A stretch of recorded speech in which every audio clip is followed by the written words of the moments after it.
Ciao amici, ben ritrovati. Eccomi qui, a casa mia, come anche molti di voi, per via di questo coronavirus che sta facendo preoccupare un po' tutto il mondo. Però mi raccomando, non perdiamoci d'animo, è un momentaccio, ma prima o poi passerà. E ricordate che ci sono cose che si imparano meglio nella calma e altre nella tempesta. Lo ammetto, questa non è mia, ma potete provare a indovinare chi l'ha detta scrivendolo nei commenti. Ma sì, guardate pure su Google, l'ho fatto anch'io. A tal proposito, oggi impariamo qualcosa insieme. Ho scelto un argomento perfetto per la situazione e che sono sicuro vi tirerà sul morale. Le epidemie più famose della storia. Sì, esatto, le epidemie più famose della storia. Ci tengo a dire subito che non voglio creare ulteriore apprensione per quanto sta accadendo, anzi spero che questo sia un video di vostro intrattenimento e che sia un'occasione anche per fare un confronto tra quello che accade oggi e quello che è successo in passato. Non sarà una classifica, bensì una raccolta degli eventi più importanti in ordine cronologico. Prima di iniziare però vi invito ad iscrivervi al canale e ad attivare la campanella degli avvisi per rimanere sempre aggiornati. E adesso partiamo con la spiegazione.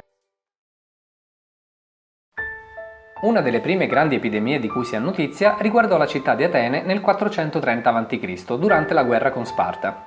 Il morbo entrò in città attraverso il suo porto, il Pireo, e da lì si allargò in gran parte del Mediterraneo orientale, uccidendo così in fretta che anche i medici impotenti morivano per assistere i malati. Si stima che fino a 2/3 della popolazione morì, ed è noto che anche il famoso generale Pericle perse la vita in quell'occasione insieme alla sua famiglia. Lo storico ateniese Tucidide descrisse accuratamente tutti i sintomi della malattia, ma per molto tempo fu impossibile identificare quale fosse quella responsabile.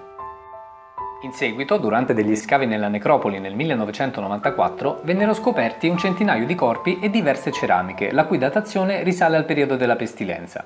Analizzando il DNA estratto dai denti degli scheletri, sono state trovate tracce di una febbre tifoide, quindi è probabile che fu proprio il tifo la causa di quella che viene ricordata come la peste di Atene. Nella storia è ricordata molto bene anche la peste antonina, un'epidemia di vaiolo che imperversò nell'impero romano nel 165 e che durò per oltre un decennio. Sembra che il contagio si scatenò tra le legioni durante la guerra contro i Parti per il controllo dell'Armenia, provocando anche la morte dell'imperatore Lucio Vero.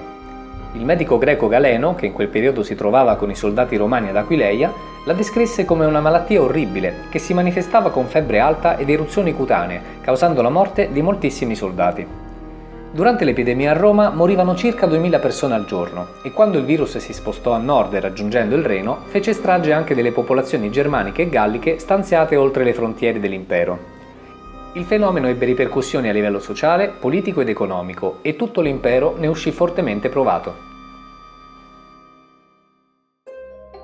Alcuni secoli dopo, nel 546, imperversò la peste di Giustiniano, che si diffuse su così larga scala da essere considerata la prima pandemia della storia.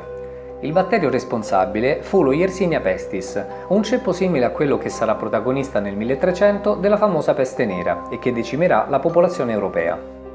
L'imperatore bizantino Giustiniano, impegnato in un conflitto contro i Goti, dovette fare i conti con la peste bubonica che, originatasi in Etiopia, risalì verso nord fino a raggiungere Costantinopoli nella primavera del 542 e che si trasmise fra la popolazione tramite i ratti trasportati dalle navi. La città contava 500.000 di abitanti e questa densità favorì il contagio, causando dai 5.000 ai 7.000 morti al giorno. I numeri non sono certi, ma fu comunque un evento disastroso.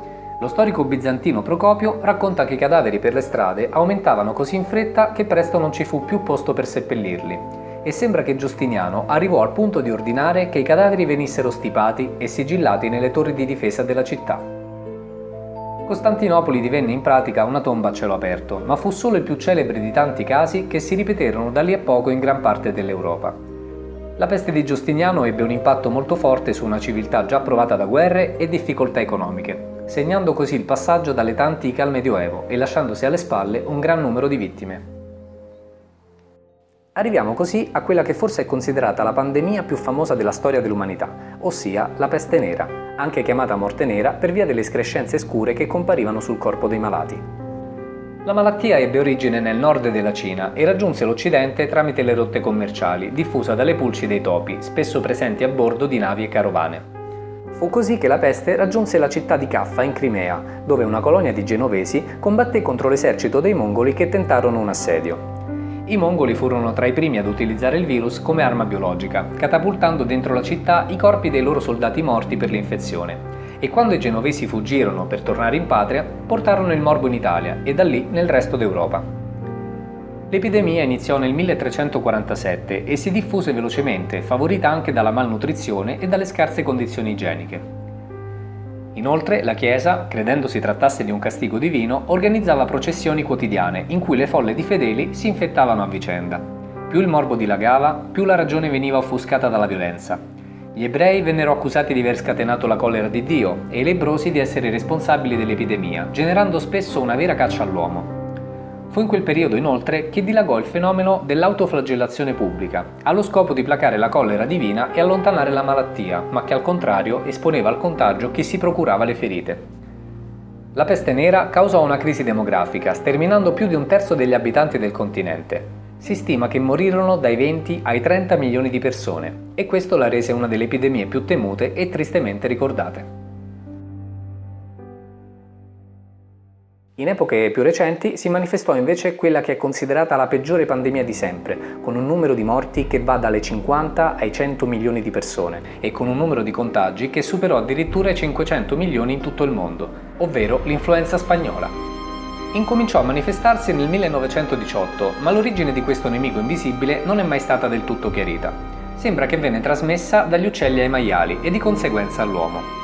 Voci riguardanti un primo focolaio citano lo stato del Kansas, mentre secondo altri la Francia, ma furono i giornali spagnoli a parlarne per primi, diffondendo così la credenza che sia cominciato tutto dalla Spagna. Quel che è certo è che la Grande Guerra veicolò l'agente patogeno con lo spostamento di truppe un po' ovunque. Il virus fu favorito dalle scarse condizioni igieniche dei soldati, costretti a lunghi periodi nelle trincee e senza cibo sufficiente. L'aspetto interessante e inquietante al tempo stesso è che colpiva soprattutto le persone più giovani. Quando terminò l'ultima ondata, la spagnola aveva fatto più vittime della guerra stessa e guadagnato il primato per virulenza e mortalità. E queste erano le epidemie più famose della storia. Chiaro, ci sono stati tanti eventi come questi. Io mi sono limitato a elencare quelli, che sono rimasti più impressi. Bene amici, spero che abbiate trovato il video interessante e che abbia riempito per qualche minuto la vostra giornata. Colgo anche l'occasione per esortarvi a rispettare le direttive del nostro governo in modo da poter uscire il prima possibile da questa emergenza. Quindi ragazzi, restate a casa il più possibile. La storia ci insegna che il coronavirus non è certo la peste, ma non per questo va sottovalutato. Ciao a tutti e al prossimo video!